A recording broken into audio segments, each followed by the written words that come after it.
Assalamualaikum warahmatullahi ta'ala wabarakatuh. Alhamdulillah, assalatu wassalamu ala rasulillah wa ala alihi wa sahbihi wa man wala.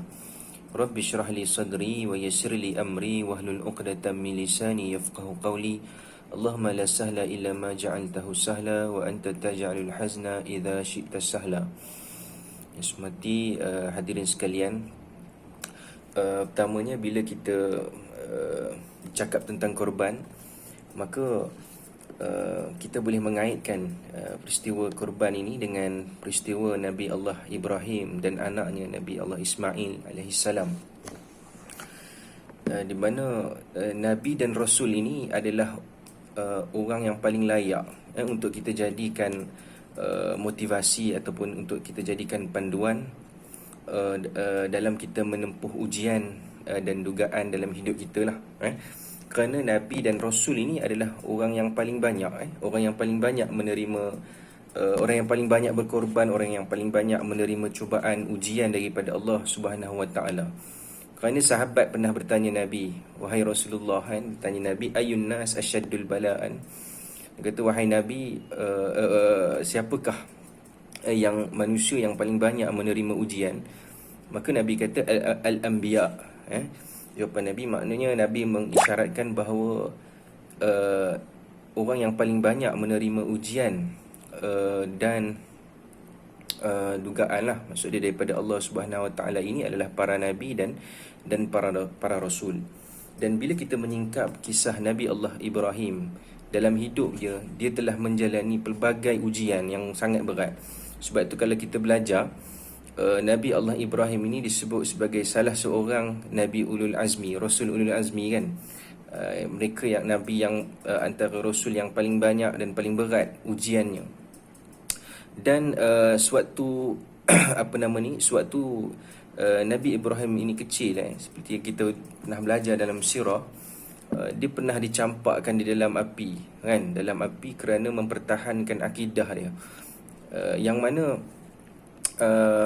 pada peringkat awal dia tak tahu pun kan, yang api itu akan jadi sejuk untuk dia kan. Tapi dia berkorban, dia berkorban jiwa dia, korban diri dia untuk mendapat redha Allah lah kan, untuk mendapat redha Allah, untuk agama dia, untuk Allah. Maka dia berkorban apa sahaja kan, sehingga disanggup dicampakkan ke dalam api kan. Yang mana kalau kita baca balik, Allah sebut dalam Quran, akhirnya Allah memerintahkan api itu untuk sejuk dan sejahtera ke atas Ibrahim. Kuni bardan wa salaman ala Ibrahim. Kemudian bila Ibrahim ini besar, bila dia berkahwin, dia diuji dengan tidak ada anak. Ini satu lagi ujian yang Allah Subhanahu Wa Taala berikan kepada Nabi Allah Ibrahim alaihissalam. Dia diuji dengan tak ada anak kan, dan tempoh yang lama lah, sehinggalah dia bersama dengan Hajar,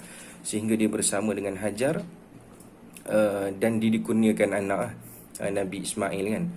Kemudian datang perintah daripada Allah Subhanahu Wa Taala untuk dia letakkan Hajar, isteri dia dan anaknya Ismail di Mekah,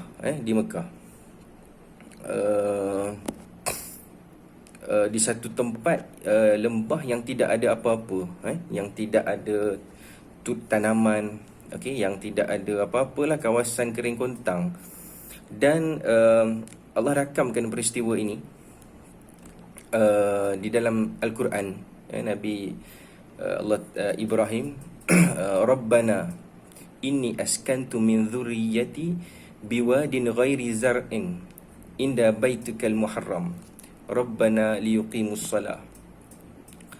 Rabbana inni askantu min dhurriyyati, wahai Tuhan kami, aku telah tempatkan isteri zuriat, daripada zuriat keturunan aku, biwadin ghairi zar'in, di satu lembah yang tidak ada tanaman, yang tidak ada apa-apa kan, kering kontang, inda baitikal muharram, di sisi Kaabahmu yang dimuliakan, supaya mereka mendirikan solat.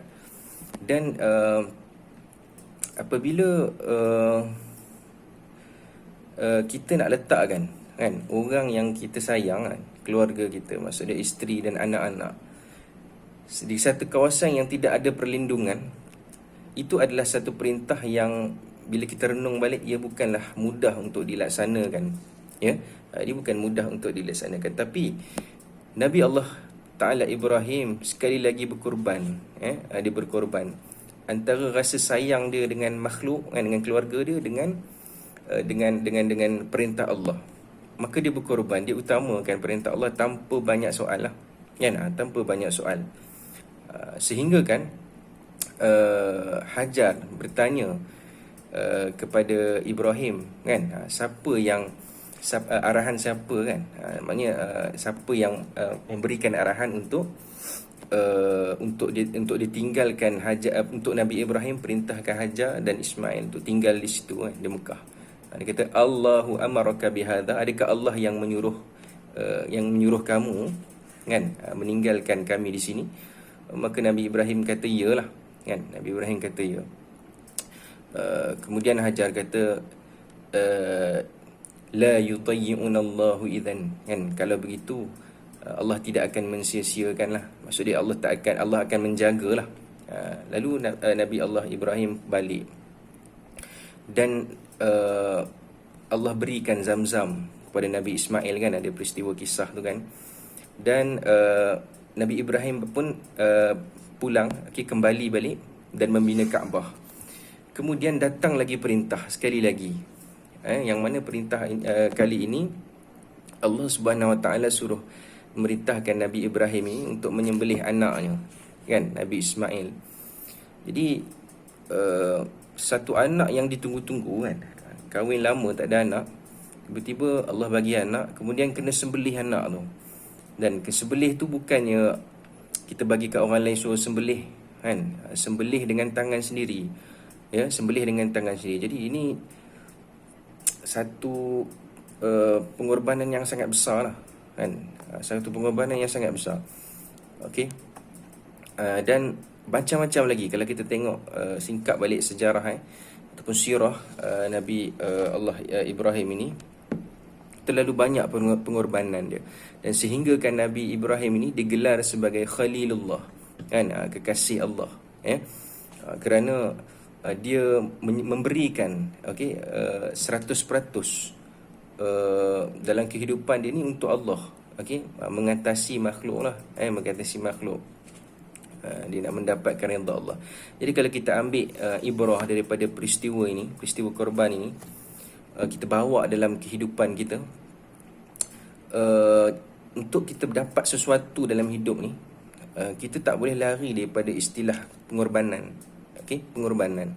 Sama kalau dalam konteks pembelajaran, kalau kamu sebagai pelajar, kita tak mungkin kita dapat berjaya, dapat kejayaan tanpa kita buat pengorbanan, tanpa ada pengorbanan yang kita lakukan, tak mungkin.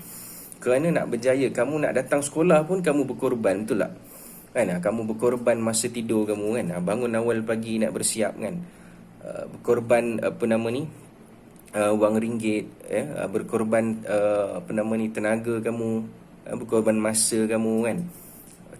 Berkorban wang ringgit, contohnya bayar yuran, kemudian ada kelas tambahan pergi tuition, bayar lagi wang ringgit yang dikeluarkan, berkorban. Ayah kamu berkorban sekali untuk kamu berjaya, kan, berkorban masa, kan, masa kamu, kalau ada masa luang untuk kamu main game, kamu korbankan masa tu pergi belajar, kan.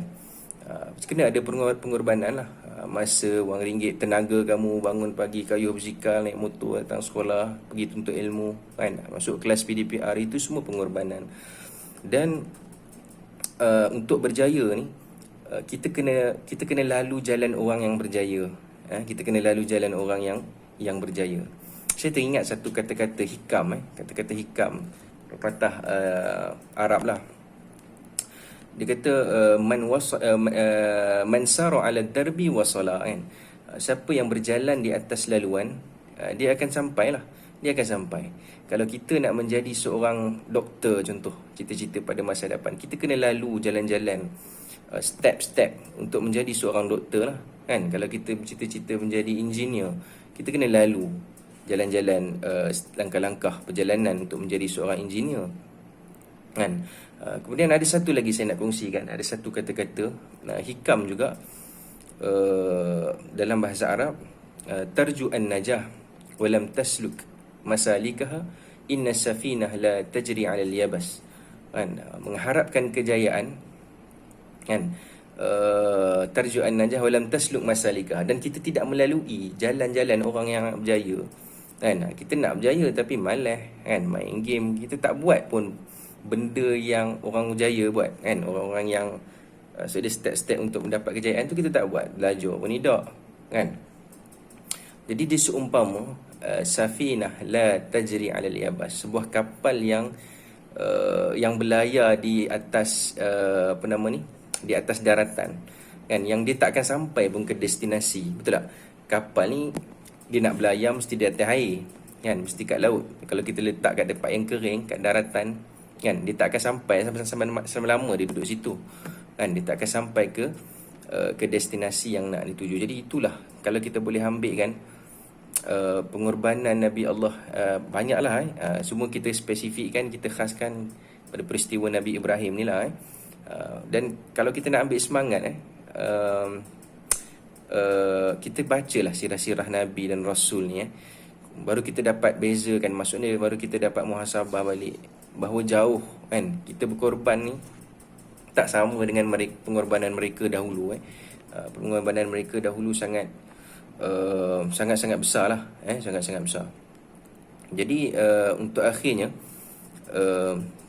saya tutup dengan kata-kata lah, maksudnya korban itu tanda kita cinta, kan. Korban itu tanda kita cinta.